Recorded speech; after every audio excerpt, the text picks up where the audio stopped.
This is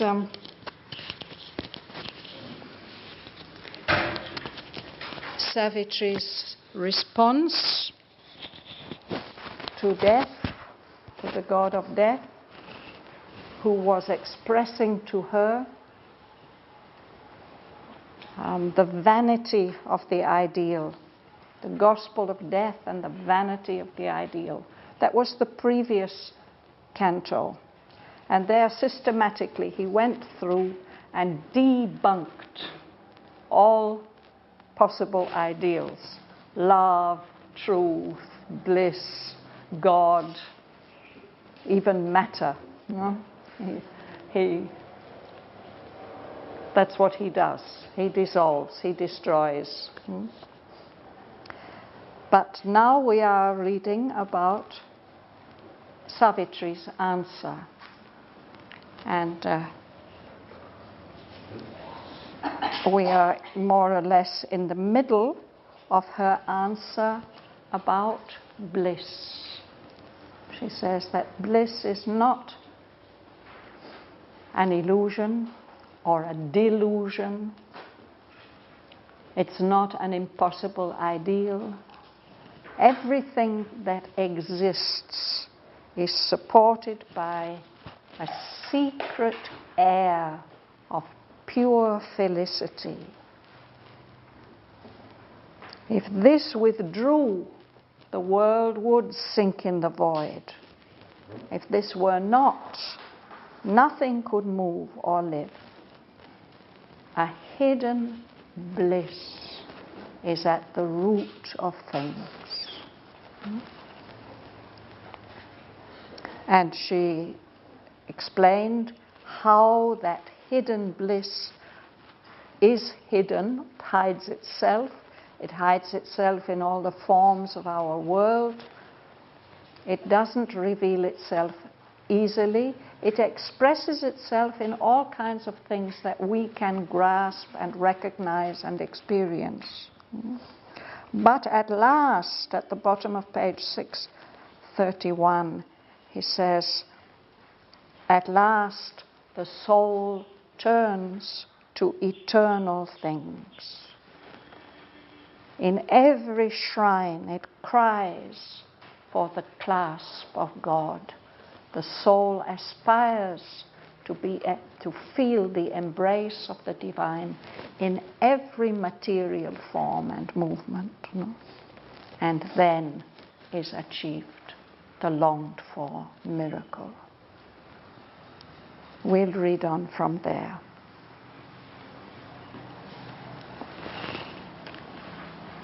Immortal bliss, her wide celestial eyes opens on the stars.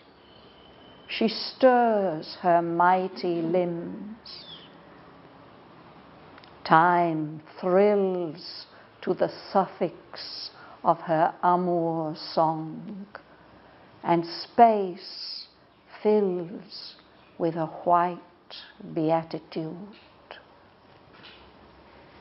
Then, leaving to its grief the human heart, abandoning speech and the name-determined realms, through a gleaming, far-seen sky of wordless thought, through naked, thought-free heavens of absolute sight, she climbs to the summits where the unborn idea, remembering the future that must be, looks down upon the works of laboring force, immutable above the world it made. In the vast golden laughter of truth's sun, like a great heaven bird on a motionless sea, is poised her winged ardor of creative joy on the still deep of the eternal's peace. This was the aim, this the supernal law, nature's allotted task when beauty drenched in dim mist waters of inconscient sleep, out of the void this grand creation rose. For this the Spirit came into the abyss and charged with its power matter's unknowing force. In night's bare session to cathedral light, in death's realm repatriate immortality.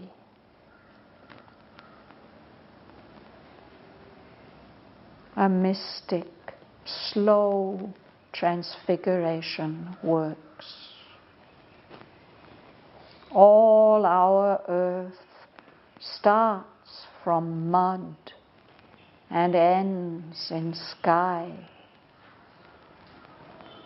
And love, that was once an animal's desire, then a sweet madness in the rapturous heart, an ardent comradeship in the happy mind, becomes a wide spiritual yearning space. A lonely soul passions for the alone. The heart that loved man thrills to the love of God. A body is his chamber and his shrine. Then is our being rescued from separateness. All is itself. All is new felt in God. A lover leaning from his cloister's door gathers the whole world into his single breast.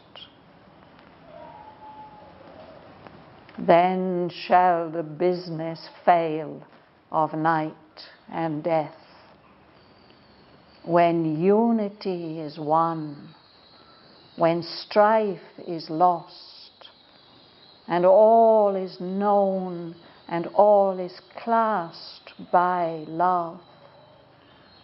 Who would turn back to ignorance and pain? Who will read first? Rosa will read. All right. Top of page 632. Immortal bliss, her white celestial eyes opens on the stars. She stores her mighty limbs, time thrills to the suffix of her amount song, and space fills with a white beatitude.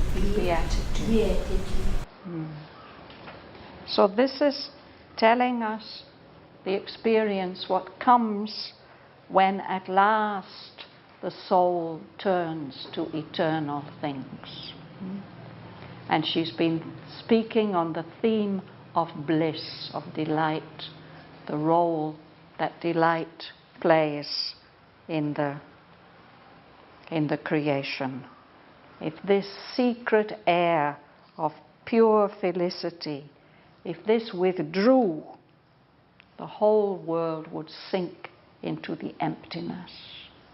All this exists because it is supported by the secret air of pure felicity, pure delight.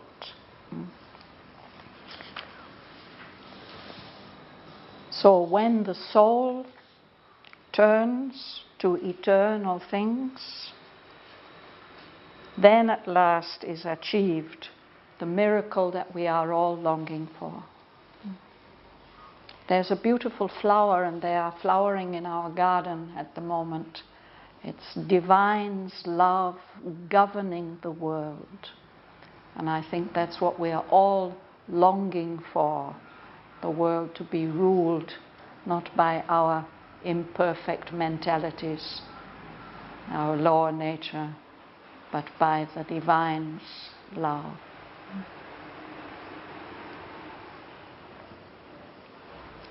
So a moment comes for the soul, it's as if the bliss which is sleeping hidden in everything, hidden in matter and unconsciousness, opens her eyes. She wakes up, she moves, she stirs her mighty limbs, like us waking up in the morning. We've been lying, sleeping. We open our eyes, we move about. And when she does that, time thrills to the sapphics of her amour song. It's as if the whole of time thrills with delight. And Aurobindo expresses it in terms of poetry, sapphics. This word comes into English from the name of a Greek poetess who lived 2,500 years ago. And she wrote in a particular rhythm, a particular meter. And that meter and form of verse, it is called sapphic. And it's used particularly for love songs, songs of love and adoration. So, amour, it's the French word for love. It's French, no? It's not English, no? No, but it's one of the French words that Aurobindo uses. Yeah, I mean, that's French. No? Amour. Yeah. And it exists in our adjective amorous, Yes. in love. So time and space are the fundamentals of our universe. No? We experience everything here in terms of time and space. So what he's saying is that the whole world, the time aspect, where everything is extended moment by moment, and the space aspect, where things are spread out in distance, all this, the time and the space, is filled with bliss. The time thrills in rhythm to the suffix, the poetry of this love song. And space, the whole of space, infinite space, is filled with a white beatitude. Beatitude is the feeling of being utterly blessed. And he says white. In a sense, we can say featureless. There's the rhythm of the suffix, but space is filled, there's no limit, there's no feature. It's pure white bliss. That's the atmosphere, becomes the atmosphere which the soul breathes. Then leaving to its grief the human heart, abandoning speech and the name-determined realms, through a gleaming, far-seeing sky of a wordless thought, through naked thought-free heavens of absolute sight. She climbed to the summit where the unborn idea, remembering the future that must be, looks down upon the works of a laboring force, immutable above the world it made. So this is a very mysterious sentence.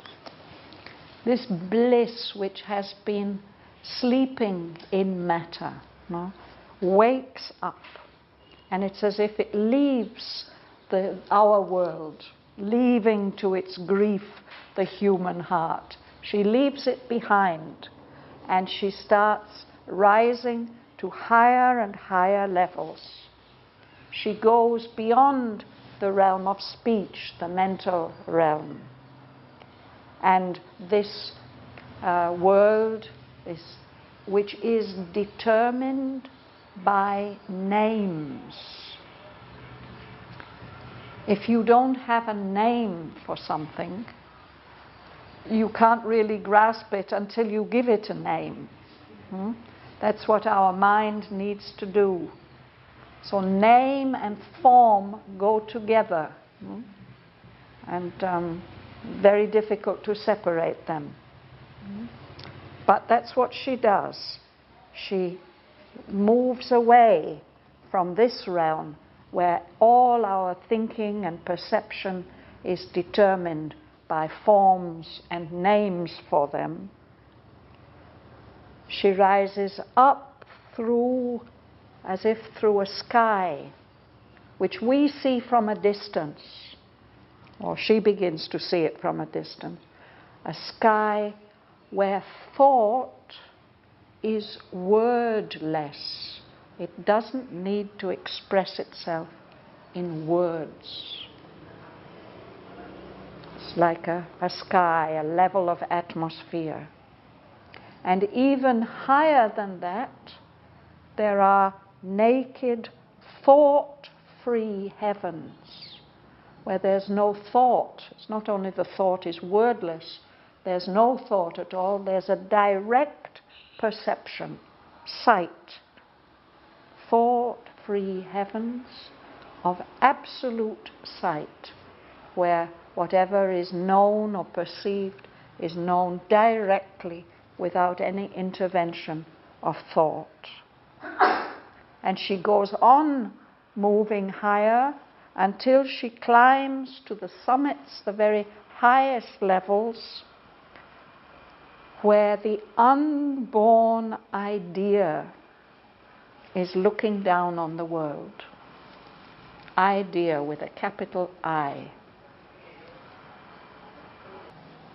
It's like the origin. It's not the very origin, but the manifestation starts when there's in the form of an idea. And then that idea might get expressed in thought and in word, and it might influence the will and produce action or a creation. So above this world of ours, there's a high realm of idea, the idea. And that idea, he says, is remembering the future that must be, the destined future of this universe that we live in. So there's the idea, always looking down, remembering what has to be. And because it's holding that consciousness, what has to be is gradually being manifested, no? But there it is, seeing what has to be. I suppose we could say it is something like when Roget got the inspiration for the galaxy plan of Auroville. He got it first as an idea, and then he needed his team to help him to express that idea. He did some sketches like this to communicate his idea to them. But they then had to prepare the models, and he had to criticize them and say, yes, that's right and that is not right, and please change it. And now we are trying to build that idea. So something like that is going on in evolution. There's an idea at the beginning of it, and then the seed starts to grow in the unconsciousness, and gradually things manifest, and they are somehow prompted by that creative idea which was there at the beginning. And all that development, which we call evolution, is described as the works of laboring force. The conscious force is working to realize, to manifest that idea. But the idea itself is immutable. It doesn't change. There it is, looking down. It's immutable above the world that it made.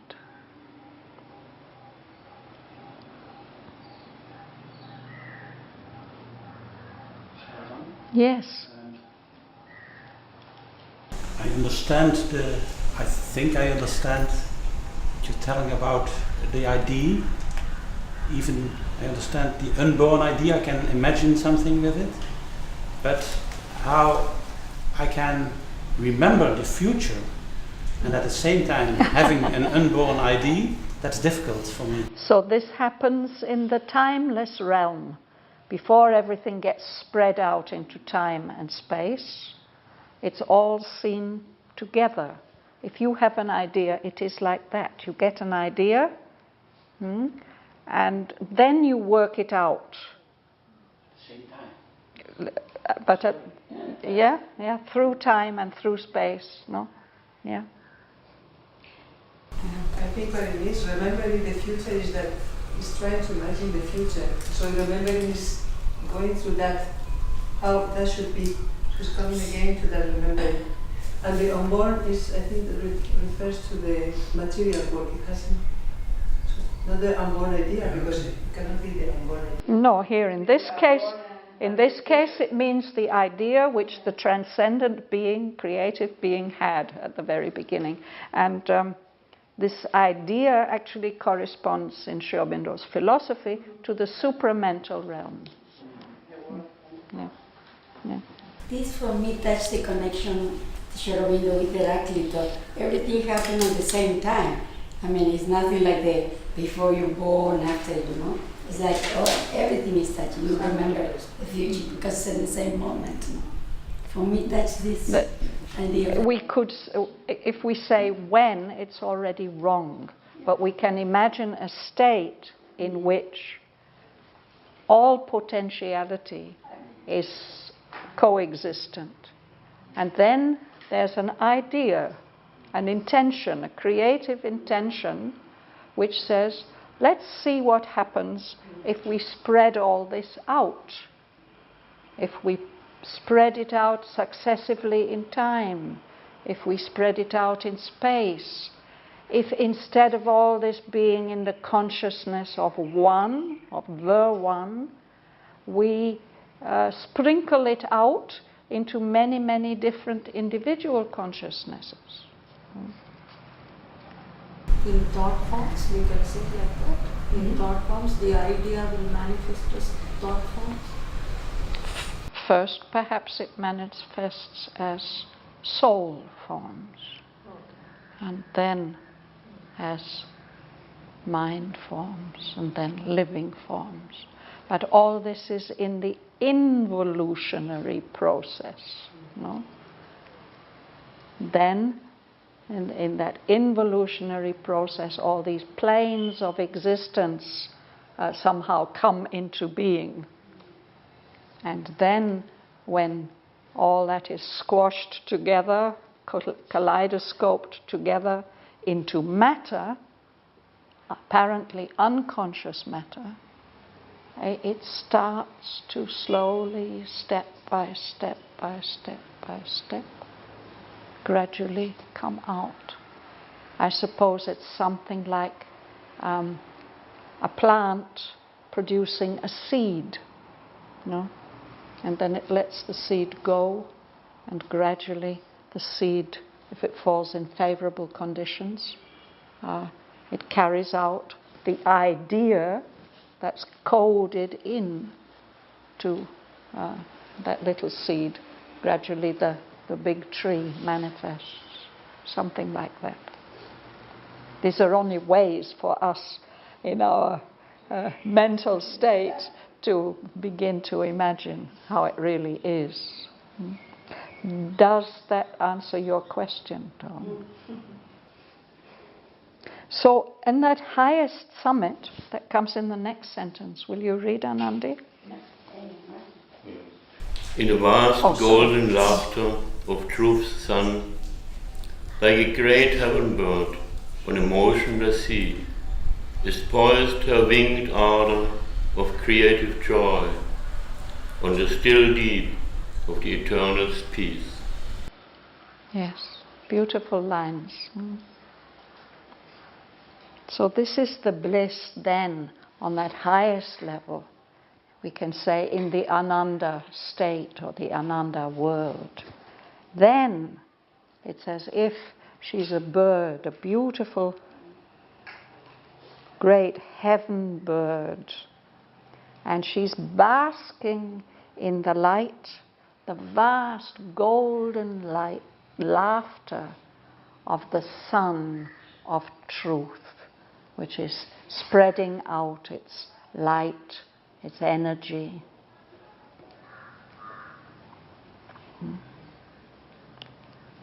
That bird is floating on a very, very calm sea, a motionless sea. There she is, perhaps like a swan. There, it's poised, it doesn't move, it's in equilibrium and balancing.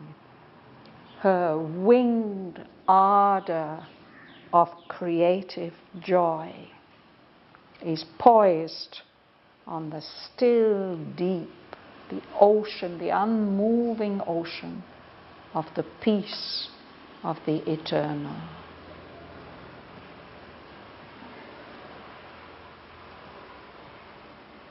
So this bird has wings. These wings express the power of flight, higher flight, and enthusiasm, ardor. It's a enthusiastic, happy wish to do something, energy to do something. So this bliss, her ardor, expresses the joy of creation, creative joy.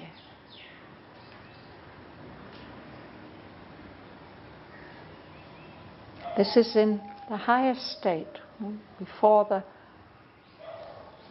No, wrong word. Above the point where the creation starts to happen. If we look at ourselves, or at children, for example,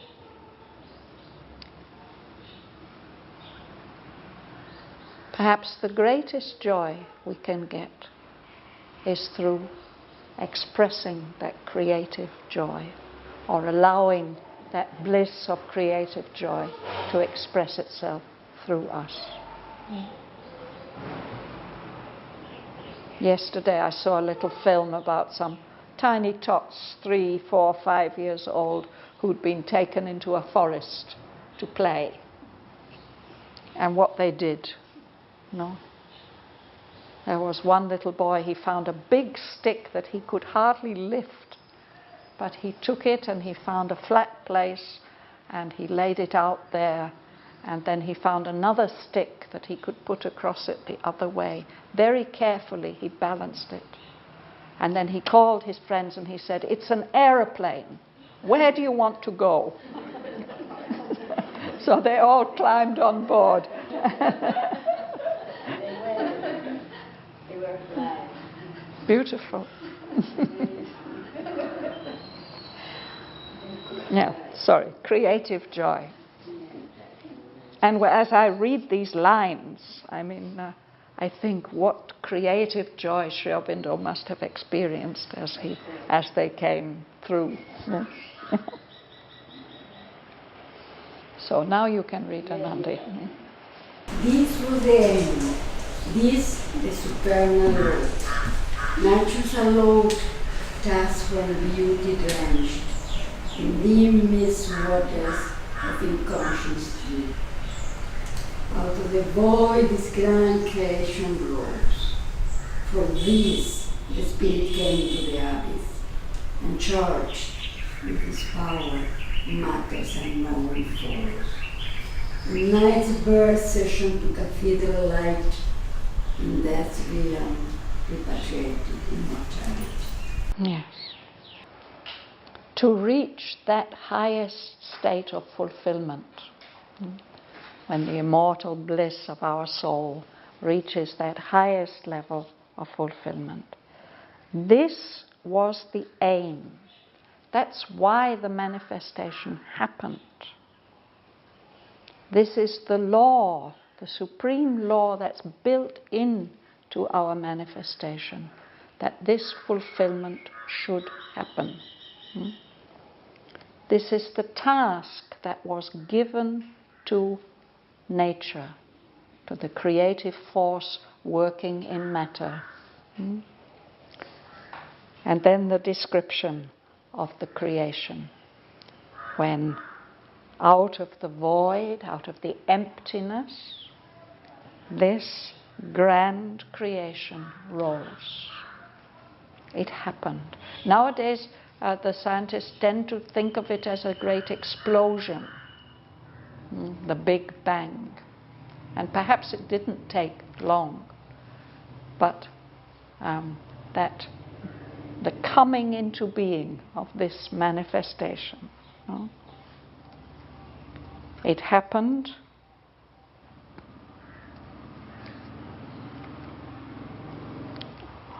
We should start here. The grand creation rose. It emerged. And it was so beautiful, drenched, soaked with beauty. It's drenched with beauty in these misty waters, perhaps like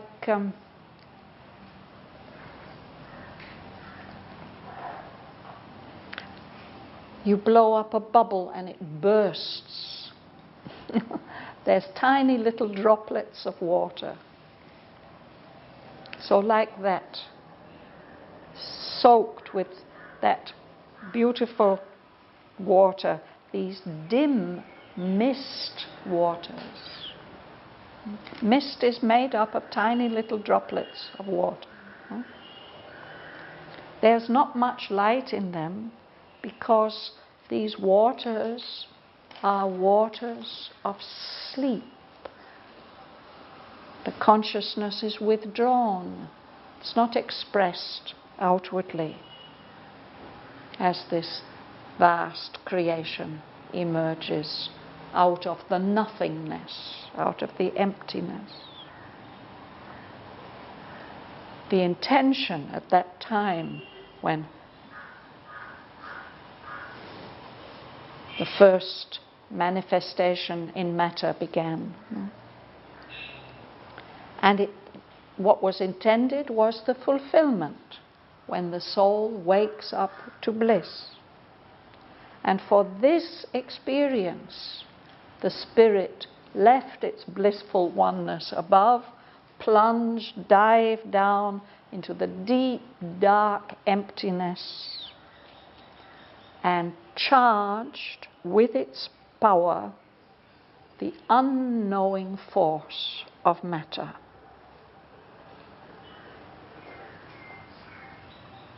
And matter seemed to be unconscious. How could it begin to change, to evolve, to develop only because it's charged with the spirit's force. No? So he says it was, the aim was, the purpose was, it's described in the next 2 lines. In night's bare session to cathedral light, in death's realm repatriate immortality. So these lines have to be explained. First, there's this status, position of night, of darkness and apparent unconsciousness. In that darkness, it's intended to build a vast structure of light. But he uses this word cathedral. The word means a sacred, big, on a large scale, a sacred building. It's a noun. We always use it as a noun. Aurobindo here uses it as a verb. This is a real trap for translators. You can always test the quality of the translation by checking this line. Has the translator understood that this is a verb?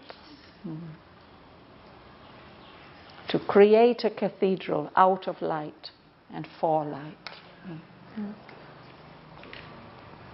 That's one way of expressing it. The other way of expressing it is in order to repatriate immortality. To repatriate somebody means to send them back to their real native place, to their country, their true home. To repatriate somebody. So it's as if in death's realm, immortality has been exiled, but he has to be brought back. No? So it won't be death's realm anymore. It will be the realm of immortality.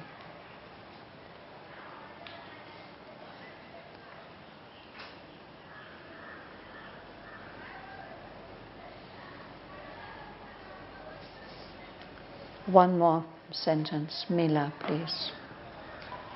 A mystic slow transfiguration works. All over earth starts from mud and ends in the sky.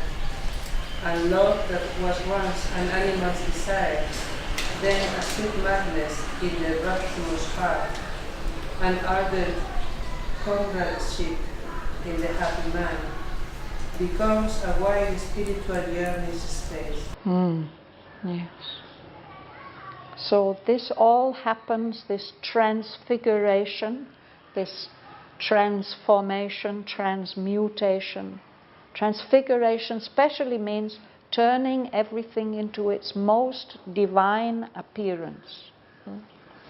So it works very slowly. It's mysterious, mystical. So all our earth starts from mud, but it moves upwards to sky. And then she says that this applies to all our earthly qualities. Particularly, she mentions love. Love that was once an animal's desire evolves to become some beautiful human emotion, no? A sweet madness in the rapturous heart. Or another form it may take, perhaps it's a higher form, an ardent, intense, passionate comradeship, close friendship in the happy mind. This is also a very beautiful kind of relationship to the comradeship of two minds. But even that's not the ultimate. It eventually becomes like a vast space filled with spiritual yearning, longing And that longing gets satisfied or expresses itself as a lonely soul, feeling passionate for the alone. Shall we go to the end of the passage? Yes.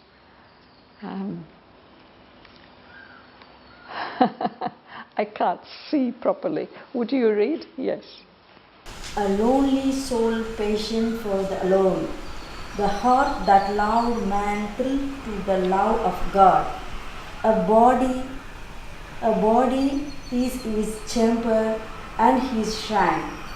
Then is our being resourced from separateness. All itself, all is new felt in God. A lover learning from his closest door, gather the whole world into his single breast. Thank you. Yes. So it starts from a soul which longs only for the one, for the supreme. The heart that which has in its development learned to love human beings begins to experience and feel the love of God.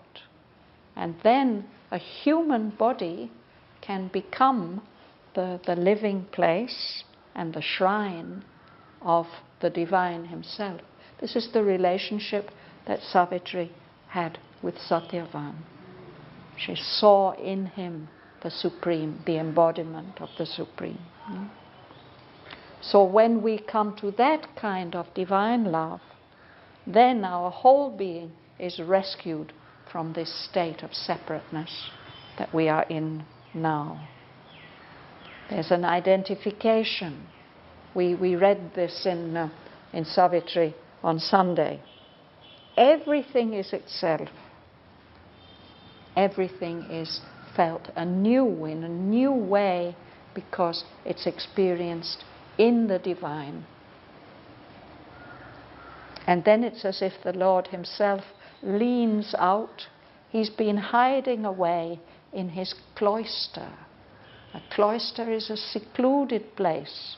It's where monks and nuns will retreat to be away from the world. So it's as if the divine presence has been hiding himself in the cloister, but now he leans out and gathers the whole world into his single breast. Joel, you will read.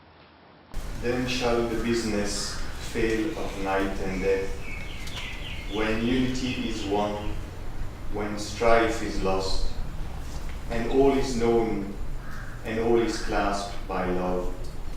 Who would turn back to ignorance and pain? This is not difficult to understand. No?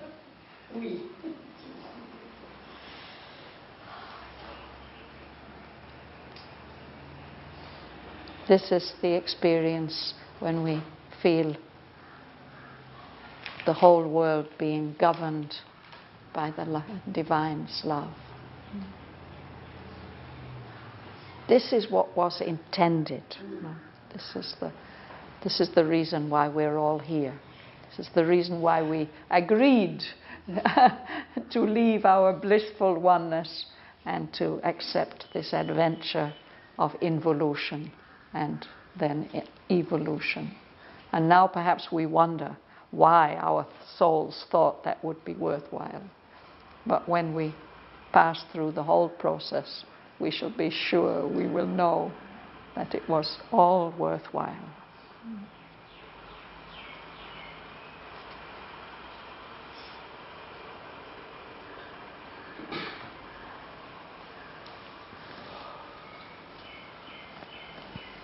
Shall we read these lines together?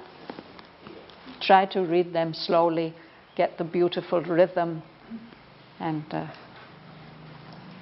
the consciousness that they carry.